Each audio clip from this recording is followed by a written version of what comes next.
এখনো অনেক মুক্তিযোদ্ধা বেঁচে আছে। সুতরাং এটা কিন্তু বিনা চ্যালেঞ্জে যাবে না। মুক্তিযোদ্ধারা যাবে কোথায়? মুক্তিযোদ্ধা কি জামাত ইসলামে জয়েন করবে? বলে দিতে হবে বিএনপি কে।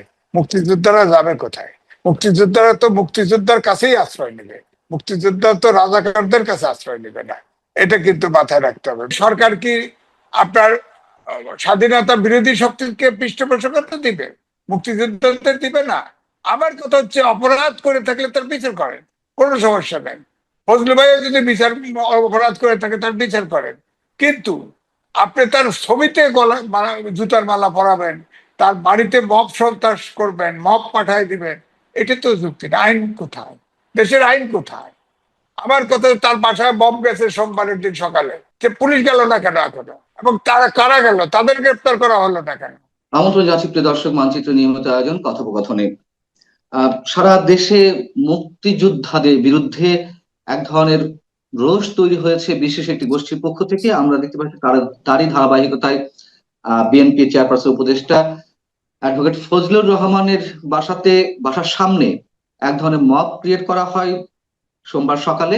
এর মাঝে আমরা জানি যে পাকিস্তানের পররাষ্ট্রমন্ত্রী ইসহাক দার বাংলাদেশে এসে যে ঔদ্ধত্য প্রকাশ করেছেন, বাংলাদেশের মানুষদেরকে হৃদয় পরিষ্কার করতে বলেছেন, সবকিছু মিলিয়ে একটা চরম উদ্বেগজনক অবস্থা রয়েছে। আমরা কোন দিকে যাচ্ছি, পাশাপাশি আরো একটি বিষয় নিয়ে কথা বলবো। বিটিভিতে সারা দেশের প্রতিনিধিদেরকে চাকরিচ্যুত করা হয়েছে, এটি কতটুকু আইনসম্মত, এইসব বিষয়ে কথা বলার জন্য আমাদের সঙ্গে এই মুহূর্তে যুক্ত রয়েছেন দ্য ফিনান্সিয়াল পোস্টের সম্পাদক, সিনিয়র সাংবাদিক এবং যিনি নিজেও একজন মুক্তিযোদ্ধা, সাংবাদিক এম এ আজিজ। সাংবাদিক এম এ আজিজ, আপনাকে আমরা স্বাগত জানাচ্ছি আমাদের অনুষ্ঠানে। আমি শুরুতে যে কথা বলছিলাম যে গত 1 বছর ধরে নানানভাবে মুক্তিযোদ্ধারা নানানভাবে হেনস্থার শিকার হচ্ছেন।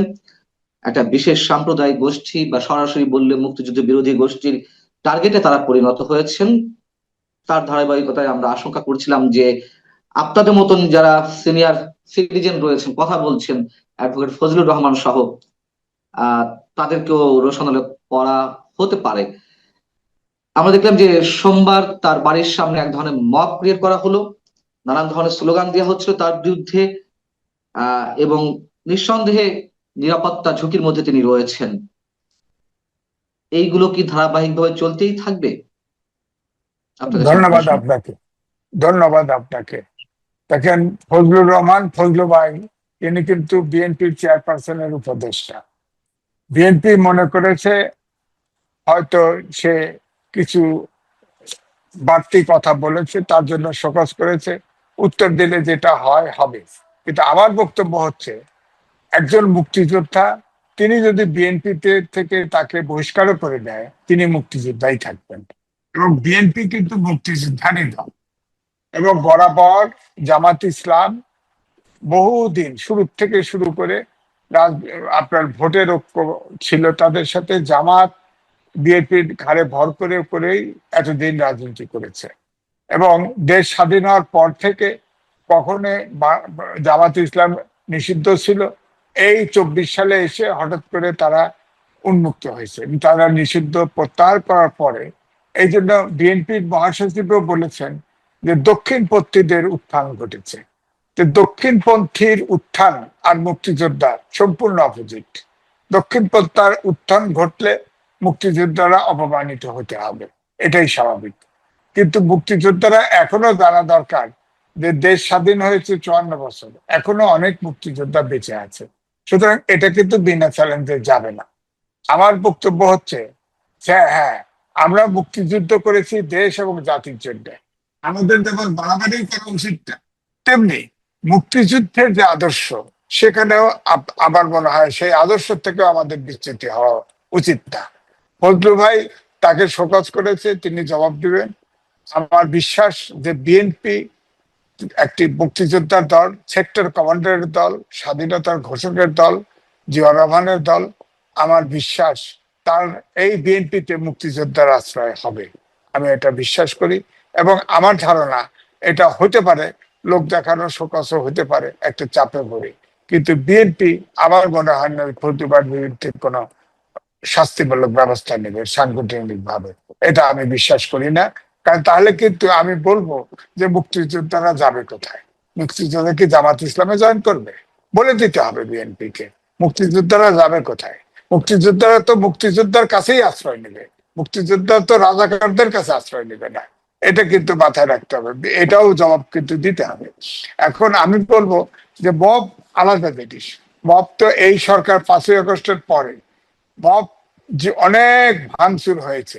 হ্যাঁ, এই মব এই সরকার কিন্তু, আমি বলবো যে সরকারের ভিতর থেকে এই মব কিন্তু আপনার পৃষ্ঠপোষকতা দেওয়া হয়েছে, মবের প্রতিবাদ করা হয় না, আইনগত ব্যবস্থা নেওয়া হয় না। যার ফলে দেশে কিন্তু এখনো সব, আপনার বলেন আমাদের সংবাদপত্র বলেন আর যাই বলেন মিডিয়া বলেন, সেখানেও কিন্তু একটা সাংবাদিকরা কিন্তু সেলফ সেন্সরশিপে ভুগছে। কোনটা লেখে, কোনটা কি করে, কোন অফিস দখল করে, কোন অফিসে হামলা হয়, কোন অফিসে গরু জবাই করে সামনে, এটা তো কোনো ঠিক নাই। আপনি বলেন, অনেক গণমাধ্যমের সেট বদল হয়ে গেছে, অনেক গণমাধ্যমের স্টাফ বদল হয়ে গেছে, অনেক জায়গায় হুমকি ধুমকি দেওয়া হচ্ছে। গত 1 বছর ধরে মুক্তিযুদ্ধের ইতিহাস নিয়ে যেভাবে বিকৃতি ঘটানো হচ্ছে, মুক্তিযোদ্ধাদের সংজ্ঞা পরিবর্তন করা হচ্ছে, মুক্তিযুদ্ধের ইতিহাসকে ম্লান করা হচ্ছে, এবং কোন কোন মুক্তিযোদ্ধার গলায় জুতার মালা পরানো হচ্ছে, তারই ধারাবাহিকতা আমরা দেখলাম যে অ্যাডভোকেট ফজলুর রহমান সাহেবকে বিএনপি কি করবে না করবে এটি একান্ত তাদের দলীয় বিষয়, কিন্তু তার ছবি দিয়ে ছবির উপরে জুতার মালা পরানো হচ্ছে, এই ঔদ্ধত্য আমাদেরকে দেখতে হচ্ছে। এর আফটার ম্যাথটা কি, এর প্রভাবটা কি সমাজের উপরে, আমাদের দেশে? এইটা, এটার আগেও আপনার মুক্তিযোদ্ধার গলায় জুতার মালা পরানো হয়েছে। এখন ফজলুর রহমান একজন কমান্ডার ছিল, তার আপনার ছবিতে জুতার মালা পরানো হয়। এগুলোই হলো মব সন্ত্রাস, সমাজের ত্রাস তৈরি করা। মুক্তিযোদ্ধার বিরুদ্ধে, মুক্তিযোদ্ধা আমি তো বলবো এদেশের শ্রেষ্ঠ সন্তান, তার আপনার ছবি ইয়ে করবেন, অপরাধ হলে তার বিচার করেন। বিচার করেন, বিএনপি তাকে শোকজ করেছে, সে জবাব যদি তার সন্তুষ্ট না হয় তাকে দল থেকে বের করে দিবে। মুক্তিযুদ্ধে যদি ডাকাতি করে, হত্যা করে, ফৌজদারি অপরাধ করে, তার বিচার করেন, তিনি তো দেশের নাগরিক। মুক্তিযোদ্ধা হোক, সাংবাদিক হোক, কেউ তো বিচারের বাইরে নয়, দেশের বাইরে নয়। সুতরাং সে অবশ্যই বিচার হবে, কিন্তু অপমান করবেন কেন? অপমান করবেন কেন? 24 সালে অভ্যুত্থানের যারা ছিল, আপনি দেখেন 5 তারিখের পরে, হ্যাঁ, আপনি সব প্রায় 50% পুলিশ স্টেশনে আগুন দেওয়া হয়েছে, অনেক পুলিশ মেরে ফেলা হয়েছে, অস্ত্র লুট হয়ে গেছে, এগুলোর কোনো বিচার নাই। এবং ওই সময় পুলিশ বিচার করতে চাইছে, কেস মামলা করতে চাইছে, তখন সরকার থেকে বলা হয়েছে যে অভ্যুত্থানের কোন শক্তির বিরুদ্ধে কোনো মামলা করা যাবে না, অর্থাৎ ইন্ডিমিনিটি দেওয়া হয়েছে। মুক্তিযুদ্ধের গলায় জুতা মালা পড়ে কেন?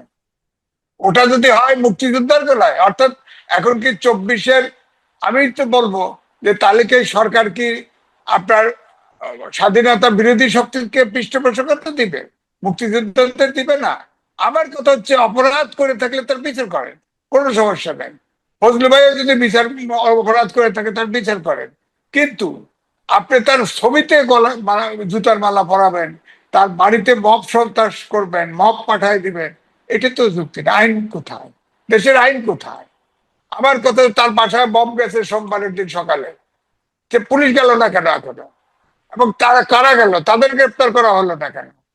ফজলু ভাই তো কথা বলেছে, ওখানে তো মব সন্ত্রাস করা হয়েছে, তাহলে তো ক্রিমিনাল, তাদেরকে ধরা হবে না কেন? তাহলে তো বুঝতাম যে না, বিচার হচ্ছে। আমার কথা হচ্ছে, একজন মুক্তিযোদ্ধা হোক, সাংবাদিক হোক, কেউ আইনের ঊর্ধ্বে না, অপরাধ করলে তার বিচার হবে।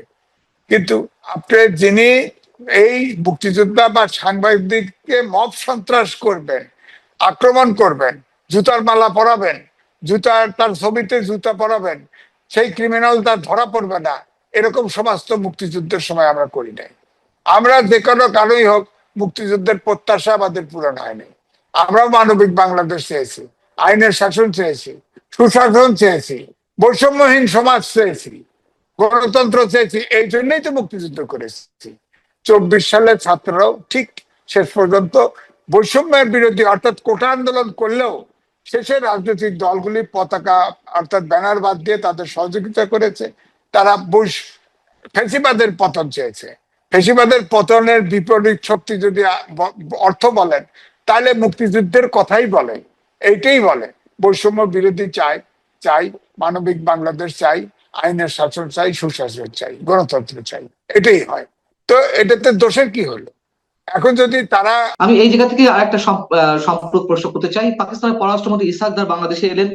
পাকিস্তানের পক্ষ থেকে তিনি যে মন্তব্য করলেন সেটি আরো একবার 54 বছর পর বাংলাদেশের বুকে দাঁড়িয়েই যে উদ্ধত্ত তিনি প্রকাশ করলেন যে বাংলাদেশের মানুষকে হৃদয় পরিষ্কার করতে হবে, ইসলামের দোহাই দিয়ে বললেন বাংলাদেশে এখন স্বাধীনতা বিরোধী গোষ্ঠীর যে আস্ফালন, এইগুলোর সঙ্গে পাকিস্তানের পররাষ্ট্রমন্ত্রী এই যে মন্তব্য সেটির সঙ্গে কোনো যোগসাজশ খুঁজে পান আপনি? দেখেন, আমাদের দেশে জামাত বা জামাতের সহযোগীরা আপনার সেই মুক্তিযুদ্ধের পজিশন, তাদের যে অবস্থান সেটা ভুলতে পারে নাই। এবং পাকিস্তানের পররাষ্ট্রমন্ত্রী যেভাবে কথা বললো তাতে তারাও কিন্তু ওই আগের জায়গায় বহাল আছে। বলেছে দুইবার আমরা ক্ষমা চেয়েছি, একবার 1974 সালে, সেটা তখন তো ভুট্টো বলছিল, সে ভুট্টোকে তো ফাঁসি দিছে। তারপরে বলছে 2000 ভুট্টো সালে। তো ভুট্টো তো ক্ষমা চাননি, তিনি দুঃখ প্রকাশ করেছিলেন, কিন্তু দুঃখ ত্রিপক্ষীয় প্রকাশ, চুক্তির প্রতি স্পষ্ট ক্ষমা প্রার্থনার কথা বলা ছিল। না, আমি বলছি 2000 সালে আপনার পারভেজ মোশাররফ এসে নাকি ক্ষমা চেয়েছে। কোথায় ক্ষমা চেয়েছে? আমাদের যে অমীমাংসিত বিষয়, সেটা তো আমরা বরাবর থেকে বলি, এর সমাধান হয় নাই কেন? এখনো মিরপুরে বিহারিরা আছে কেন? বিহারিতে তো ফেরত নেওয়ার কথা। আমাদের মুক্তিযুদ্ধের সময়ে যে শোষণ টোষণ করা হয়েছে, আমাদের যে ক্ষয়ক্ষতি করেছে, গণহত্যা করেছে, তার জন্য কি দুঃখ প্রকাশ করেছে? কোথায় ডকুমেন্ট? কোথায় ডকুমেন্ট? কোথায়? উনি মুখে বলতেছেন, ডকুমেন্ট দেখান। আমি একটু নোটিস করছি তারা তো ক্ষমা চাইবেই না। এই 54 বছরে যখন নানান ধরনের টালবাহানা করছে, এখনো এসে এতদিন পর একটা বন্ধুত্ব সুলভ সম্পর্ক তৈরি হয়েছে এই সরকার এবং পাকিস্তানের মধ্যে, তারপরেও তারা টালবাহানা করবে, এটা আমার জানা কথা। কিন্তু যে অধ্যত্ত তারা প্রকাশ করলেন, ইসহাক দার যে বললেন যে ইসলামের দোহাই দিয়ে, ইসলাম বলে হৃদয় পরিষ্কার করার কথা, অতএব আপনাদের হৃদয় পরিষ্কার করতে হবে। গণহত্যা করলো তারা, সব ধরনের অপরাধ, মানবতা বিরোধী অপরাধ করলো তারা, আর আমাদের হৃদয় পরিষ্কার করতে বলে আমাদের দেশের বুকে দাঁড়িয়ে। এবং আমি দেখেন, জানতে এটা চাই যে এটির সঙ্গে বাংলাদেশের স্বাধীনতা বিরোধী শক্তির যে এখন একটি জয় জয়কার অবস্থা, এই দুটির মধ্যে কোনো যোগ সাদৃশ্য আছে কিনা?